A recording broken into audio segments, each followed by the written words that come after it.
चीज बनी है, हमारी आवाज को दबाया कहीं ना कहीं। आज हम हाथ जोड़ के शांति से बैठेंगे, कोई बाइट नहीं देंगे। पूरे देश को सारा मुद्दा पता है। आज रील बन रखी, इससे ज्यादा मुद्दा क्या पता चलेगा। जो बड़े से बड़े यूट्यूब टीचर हैं, सबने वीडियो बनाई और अभी भी बनाने लग रहे हैं। हमारा मुद्दा पहुंच रहा है, हम यहाँ बैठे तो हमारा काम है शांति से बैठने का। और किसी को अगर कुछ बात कहनी तो प्लीज साइड में जाके गए, रिक्वेस्ट है। कल भी वीडियो क्लिप्स में से फुटेज काट के और एफआईआर हुई थी, आपसे रिक्वेस्ट है मत बैकग्राउंड में आओ, हाथ जोड़ के बैठो, उठ के चले जाएंगे शाम को 5 बजे शांति से। प्लीज रिक्वेस्ट है, हाथ जोड़ के शांति से सभी लोग रहे और बिल्कुल शांति से 5 बजे तक बैठेंगे। जो प्रशासन कहेगा वैसे कर लेंगे। जब शाम को लड़ने की बात हुई तो बोला परमिशन नहीं मिल रही, तो अब परमिशन सर ने दे दी है अपने लेवल पे। अब यहाँ से मीडिया फुटेज जाएंगी, उनके ऊपर प्रेशर आएगा और 2 मिनट में बता देंगे सारी चीज। मीडिया के लिए सबके पास यूट्यूब चैनल है, सबके पास स्टूडियो बनाने के लिए, मेरे पास भी हम, हमारे टीचर सब बना देंगे। यहाँ जो बैठे और रिक्वेस्ट है शांति से बैठे, कोई भी बोला, सबको मुद्दा पता है, सब चीजों का मुद्दा सारा पहुंचा हुआ है। जो बच्चे यहाँ पहुंचे, सर मैं तो ये कह रहा हूँ बच्चों को तो आना ही नहीं था ना। आप कह रहे मीडिया, सर कह रहे भाई मीडिया को ही बोलो ना। आप सर ने खुद बोला है कि आप बात ही नहीं रखोगे तो क्या होगा। मेरी बात समझो आप। मैं वही कह रहा हूँ, साइड में जाके बोल देंगे। हमको यहाँ आना ही नहीं था। जब बच्चे यूपी से आए हैं, कितने यूपी से आए हैं भाई, अब इनके कॉल और मैसेज हमारे पास आए, कोई था ही नहीं। पर तो टीचर्स को मुखर्जी नगर में इकट्ठा हो गया। अब 10 बच्चे वहाँ खड़े हैं, 20 बच्चे उधर खड़े हैं। सर ने बहुत अच्छा काम किया कि भाई अंदर बैठ जाओ, शांतिपूर्वक अपनी बात और वास्तव में जो बच्चे एग्जाम दिया, जिन बच्चों ने एग्जाम दिया, जिनको समस्या हुई, वो खुल के मीडिया के सामने अपनी अपनी समस्या बता दे। वो प्रूफ लेके आए हैं कि सर मेरा रोल नंबर लास्ट टाइम पे कैंसिल हो गया, फिर दूसरा रोल नंबर आया। वो बच्चों के जब तक मीडिया में नहीं जाएगा तब तक कैसे कवर होगा। सही बात। तो हम तो थोड़ी देर के लिए, सर ने अभी बोला है जितनी देर की परमिशन मिल जाए अच्छी बात है बेटा, नहीं तो आपको जाना ही पड़ेगा। लेकिन जो बच्चे वास्तव में एग्जाम देके आए हैं वो जरूर अपनी बात रखें, पूरी बात मीडिया के सामने अपनी रखें, बस बात रखें। हाँ तो बोलो, मैं वही कह रहा हूँ। Back action. नमस्कार दोस्तों, जिस तरह से मैं लगातार चर्चा कर फोन न्यूज़ में स्वागत है। नमस्कार सर, और आपका धन्यवाद कि आपने एक मंच दिया बच्चों की बात रखने के लिए। मेरा नाम अरुण कुमार है और सर मैं वर्षों से कम्पिटिटिव एग्जाम्स में बच्चों को रीजनिंग पढ़ाता हूँ। अब समस्या ये हुई कि एसएससी ने सिलेक्शन फेज पोस्ट का एग्जाम कंडक्ट किया।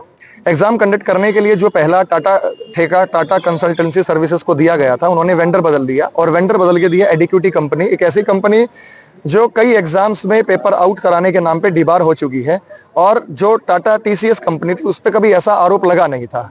तो जब बच्चों ने अपना एग्जाम दिया और एग्जाम वो देने गए तो उसमें सारी की सारी अर्थव्यवस्था मिली। सबसे बड़ी बात कि जब ऑनलाइन एग्जाम में आपका माउस काम नहीं करेगा, आपका कर्सर ही काम नहीं करेगा, आपका सिस्टम चलते चलते बंद हो जाएगा, 1 घंटे की जगह आपका पौना घंटा तो आपको सिस्टम दोस्त करने में निकल गया, एक्स्ट्रा टाइम आपको नहीं मिला, तो बच्चा क्या करेगा सर? बच्चा सड़कों पर आएगा। बच्चा इसलिए सड़कों पर आया है।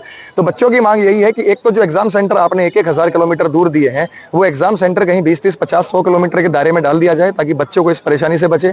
दूसरी बात, जहां पे भी आप एग्जाम कंडक्ट करा रहे हैं वो एक ऐसी लैब हो जिसके अंदर सिस्टम अपडेटेड हो। आप बाबा आदम के जमानों के एग्जाम कंडक्ट कराएंगे सर, 12-12, 15-15 साल पुराने सिस्टम है। मैं अगर आप यहाँ कवर कर रहे हैं, आप लैब में भी जाके कवर कीजिए, उनकी स्थिति देखिए कि स्थिति कितनी खराब है, और आप उसके अंदर आप बच्चों का एग्जाम कंडक्ट कराएंगे तो ये व्यवस्था खराब होगी और बच्चा यहाँ तक आएगा। अलग अलग जगह से बच्चा आया है। आज हम बच्चे को यही समझाने, हमने कल भी यही समझाया कि बच्चों आपको आने की जरूरत नहीं है। दिल्ली के जितने टीचर्स हैं, भारत के जितने टीचर्स हैं, वो इकट्ठा हुए थे, टीचर्स की लॉबी इकट्ठा हुई थी, ताकि मंत्री जितेंद्र सिंह से, डीओपीटी मिनिस्टर से हम बात करें, एसएससी चेयरमैन से हम बात करें और इन असुविधाओं के आगे जो है उनसे हम रूबरू कराएं। वास्तव में जो प्रैक्टिकली आप जाएंगे तो कुछ बच्चे ऐसे भी हैं जो एग्जाम भी दिया था और एग्जाम की क्या क्या समस्याएं हैं आप उनसे रूबरू विद प्रूफ ले सकते हैं, वो आपको बताएंगे कि सर ये समस्या था। तो खैर मौन व्रतते हैं, लेकिन मैं हालात जानने की कोशिश करूंगा कि कल मैं था नहीं वहाँ यहाँ पे, और कल हालात और भी अलग किस्म की थी। कल काफी सारे शिक्षक भी आए थे, अपने विद्यार्थियों को वो जो है बता रहे थे कि इनके हक के लिए हम आए हैं, इसमें हमारी कोई राजनीति नहीं है। तो टेक्निकली रूप से अगर बात मैं अपने चैनल के माध्यम से पहुंचाऊं तो दिक्कतें हैं कहाँ? सर दिक्कतें तो आप कौन सी, आप एसएससी वाली बात कर रहे हैं, दिक्कतें किस तरीके की? जी, एसएससी स्टाफ सिलेक्शन कमीशन, जब सरकार के पास पूरा प्रबंधन नहीं है तो इस तरह की ऑर्गेनाइज क्यों करती है? सर है क्या ना, 27-28 लाख बच्चा जब फॉर्म भरेगा और एग्जाम देने के लिए जाएगा, तो और उसमें भी आप ऑनलाइन एग्जाम लेंगे। अब ऑनलाइन एग्जाम के नाम पर भारत में क्या हुआ कि लैब की व्यवस्था प्रॉपर है नहीं, एक महीना ये एग्जाम चलता है। अब इन्होंने क्या किया एडीक्यूटी ने, कि मुझे तो जैसा लगता है कि इन्होंने बंदरबाट की है कि भाई मेरे पास एग्जाम का ठेका आ गया, 100 कंप्यूटर तू रख ले, 50 तू रख ले, क्योंकि आप वास्तव में जब लैब विजिट करेंगे ना तो लैब नहीं है, वो खेतों के अंदर मकान बने हुए हैं, उस मकानों के अंदर प्लास्टर तक नहीं हो रखा सर, वहाँ पे ईंटें बिछी हुई हैं और वहाँ पे बगल में भैंस चल रही है। इस तरह की व्यवस्था के साथ आप पेपर कराएंगे सर? एक माहौल होता है लैब के अंदर, जब आप जाते हैं तो एक माहौल होता है, बच्चों का व्यवस्था नहीं देंगे, बच्चों को बैठने की व्यवस्था नहीं देंगे। आपने जो पेन दिया और कागज दिया, आप कागज की क्वालिटी देके बच्चे लेकर आए थे, वैसा कागज था कि आप उसमें पेन चलाएंगे तो फट जा रहा था, और पेन ऐसा है कि पेन को 10 बार झड़केंगे तब वो पेन लिख रहा था।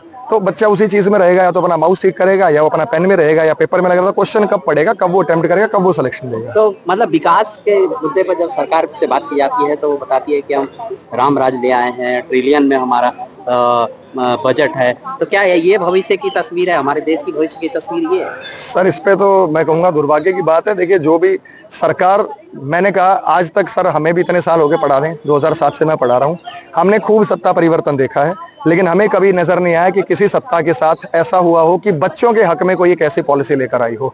यहाँ भारतवर्ष के अंदर सरकारें बदल जाती हैं, जो पॉलिसी रहती है वो पुरानी रहती है और सत्ता में कभी परिवर्तन होता नहीं है। तो हम उम्मीद करें कि ये वर्तमान की सरकार कुछ करेगी, हम उम्मीद करें आने वाली सरकार कुछ करेगी, क्योंकि सरकार तो भारत के अलग अलग राज्यों में अलग अलग सरकारें चल रही हैं। मुझे लगता नहीं कि कोई राज्य ऐसा होगा जिसने सारे बेरोजगारों को रोजगार दे दिया होगा। तो ये सोचने वाली बात है, और ये तो केंद्रीय जो है केंद्र सरकार जो है उसका दायित्व भी बनता है कि ऐसी समस्या ना हो, क्योंकि सेंट्रल गवर्नमेंट का ही एग्जाम है। क्या चाहते क्या है वो? तो क्या मांगे हैं आपकी? सर मांगे यही है कि का सुनहरा भविष्य कैसे मिलेगा? सर मांगे यही है कि एक तो जो एग्जाम कंडक्ट कराना जाए, तो हम तो चाहते हैं कि ये जो सिलेक्शन फेज के एग्जाम हुए हैं इन्हें रद्द कर दिया जाए, जिससे जैसे बच्चा मांग कर रहे हैं। दूसरी बात, एग्जाम कंडक्ट कराने का जो काम टीसीएस को दिया गया था वापस टीसीएस को लाया जाए, वेंडर ये बदल दें। ऐसी कंपनी जो भ्रष्टाचार के आरोप में लिप्त हुई है, जो ब्लैक लिस्ट हो चुकी है, उससे एग्जाम कंडक्ट कराना ठीक नहीं है। और दूसरी बात, ये जो समस्याएं हो रही है, 2-2 हज़ार किलोमीटर दूर सेंटर आ रहे हैं सर, ये बच्चा नहीं बर्दाश्त कर पाएगा। इसमें आपको चेंजेस लाने होंगे, सिलेबस आपको स्पेसिफाई करना होगा कि हम ये सिलेबस डिसाइड किया और इस सिलेबस में से पूछे, क्योंकि इस बार आउट ऑफ द ट्रैक भी कई सवाल पूछे गए। कई बार शैक्षिक मुद्दे पे सरकार